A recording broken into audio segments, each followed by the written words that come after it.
Hello बच्चों, आज हमारा क्लास 7 का गृह शिल्प है। आज हम लोग अपने क्लास में गृह शिल्प पढ़ेंगे। लेसन का नाम है गृह प्रबंध।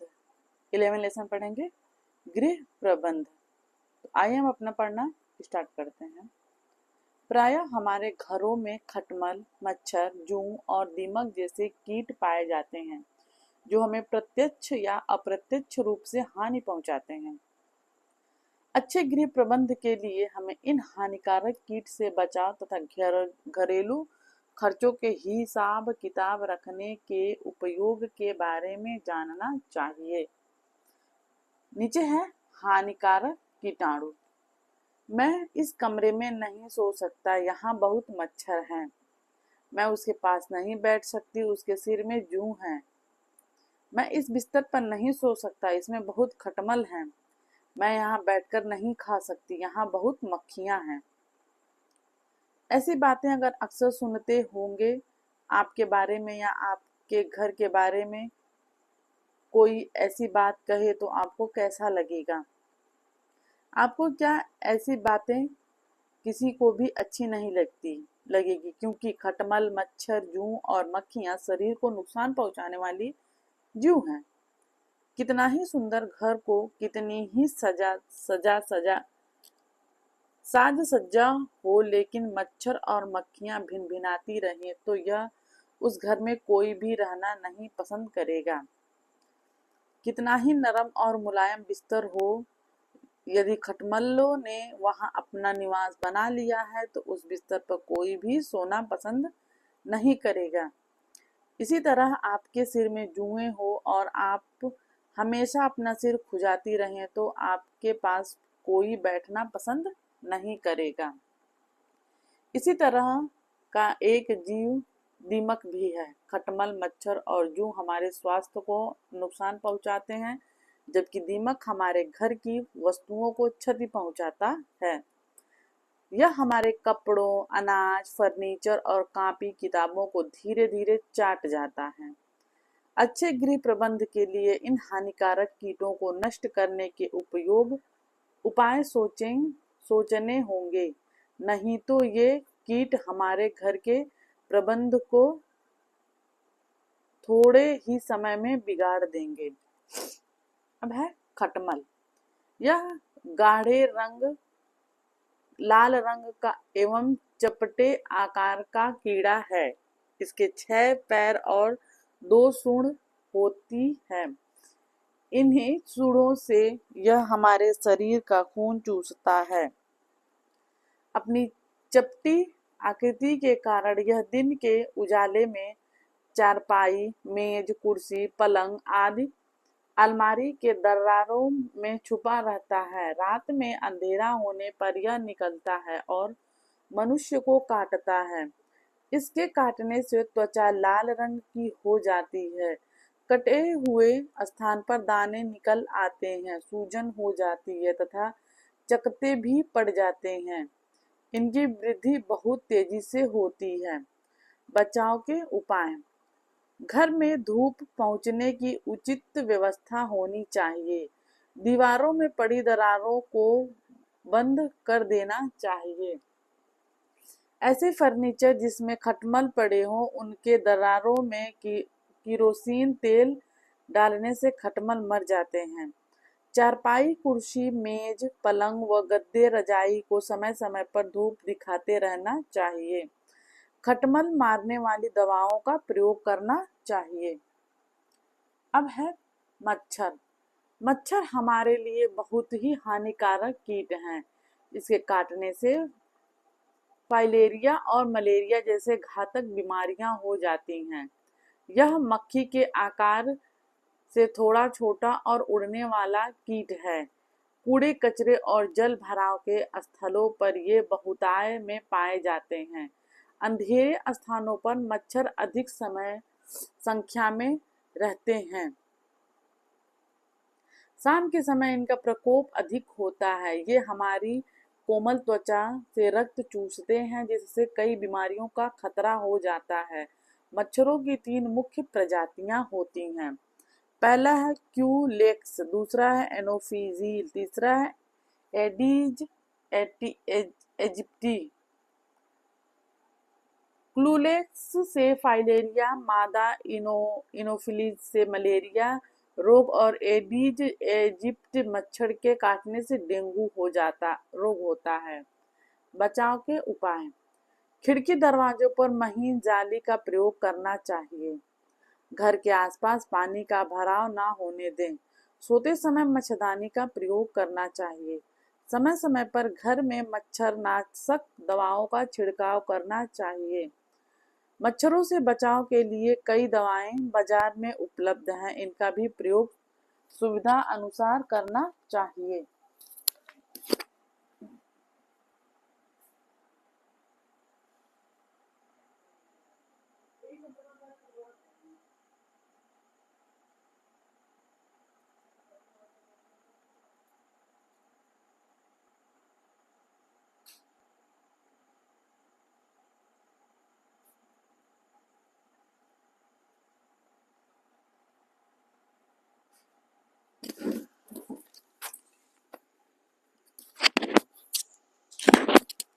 अब है मक्खी। मक्खी सर्वाधिक रोगों को जन्म देने वाली कीट है। यह रोगों के जीवाणुओं को एक स्थान से दूसरे स्थान पर शीघ्रता से फैलाती है। इसके पैर रोएदार होते हैं।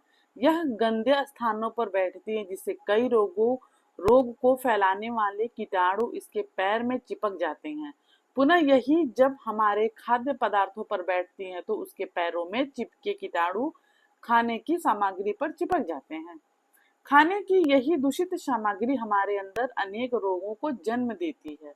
मक्खियां मीठी चीजों के प्रति अत्यधिक आकर्षित होती हैं, क्योंकि इनके सूंघने की शक्ति अत्यधिक होती है।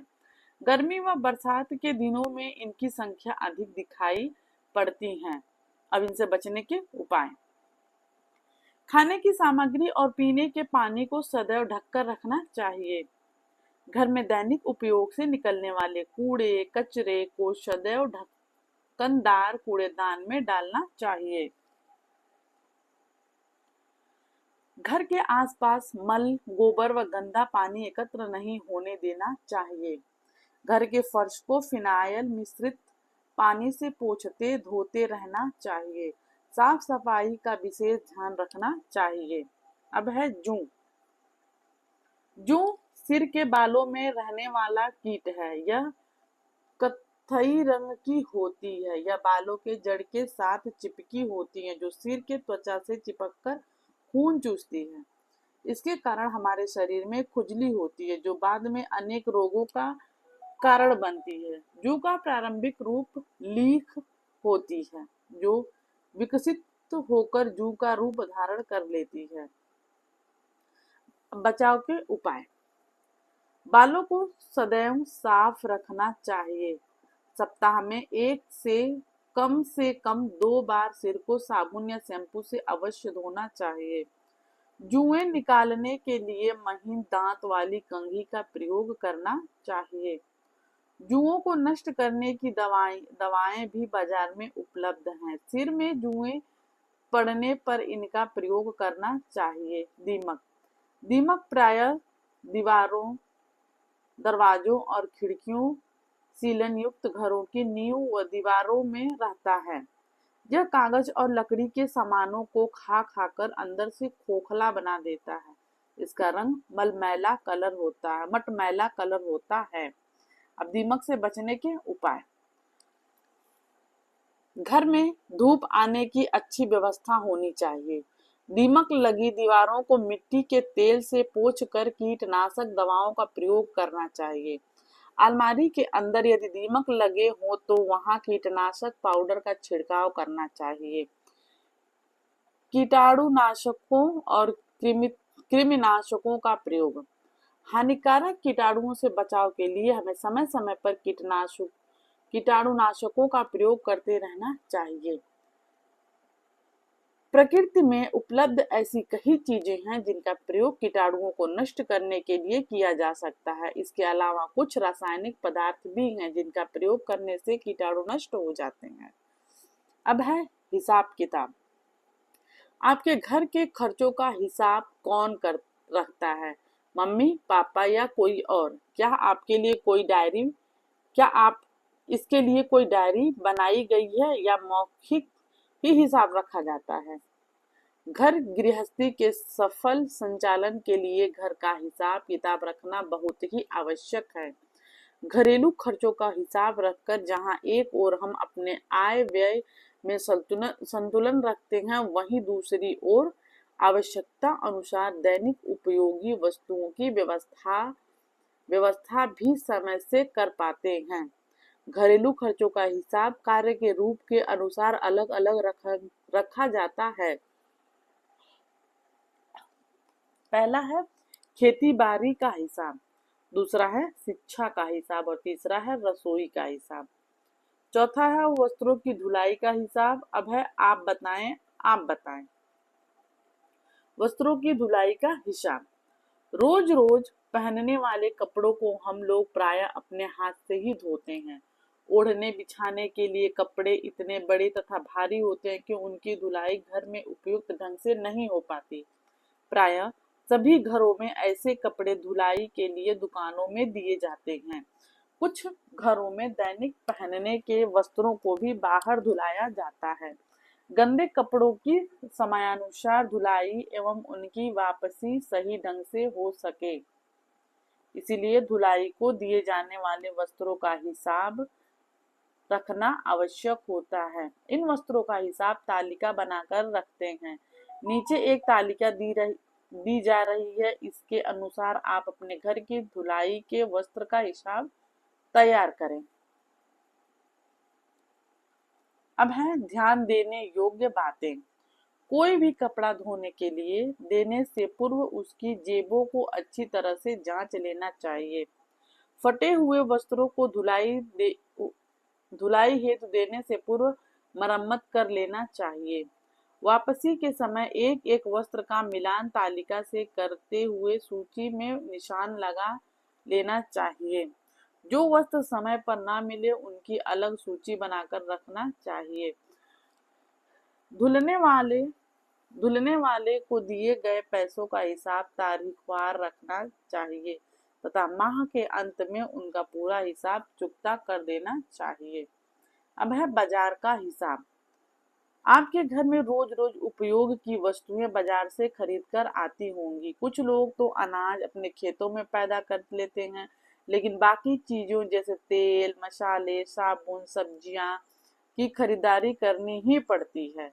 बाजार से खरीदी जाने वाली वस्तुओं का हिसाब रखना अति आवश्यक है। बाजार की खरीदारी का दैनिक और मासिक हिसाब रखने से आय व्यय में कठिनाई नहीं आती है। बाजार से खरीदारी का हिसाब सुविधानुसार 3 अवधि में रखते हैं। पहला है दैनिक, साप्ताहिक और मासिक। अब है दैनिक हिसाब। हर घर में दैनिक प्रतिदिन कोई ना कोई चीज खरीदनी ही पड़ती है। सब्जी, फल, दूध, ब्रेड जैसी चीजें प्रतिदिन ही खरीदी जाती है। इनकी खरीदारी का हिसाब रोज रोज करते रहने से मासिक हिसाब बनाने में सुविधा रहती है। आप भी अपने घर की दैनिक खरीदारी का हिसाब रखने में मम्मी पापा की मदद कर सकते हैं।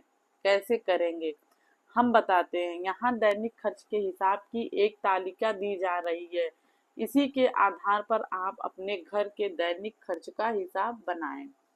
अब है मासिक हिसाब।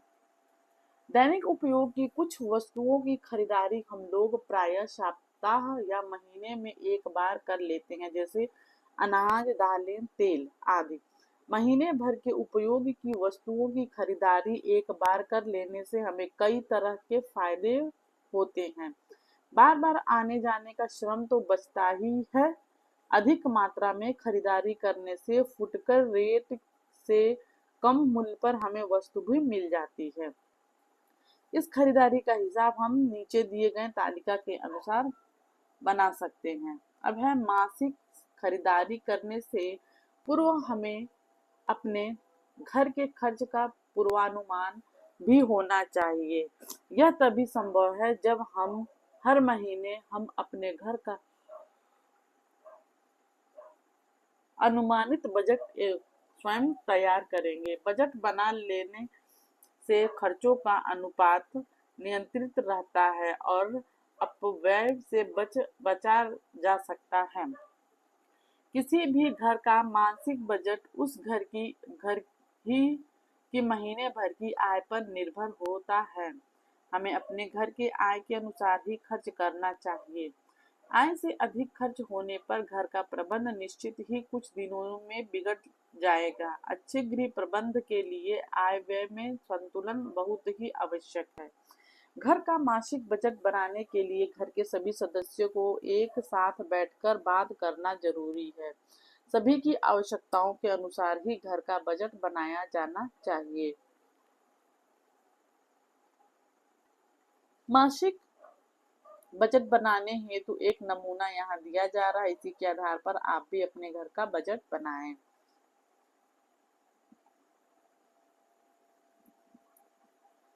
प्रत्येक महीने का बजट बनाने से पूर्व पिछले महीने के बजट पर चर्चा कर लेनी चाहिए। सभी सदस्यों की आवश्यकताएं पूछ लेनी चाहिए, तभी महीने का बजट बनाना चाहिए। इन्हें भी जानें।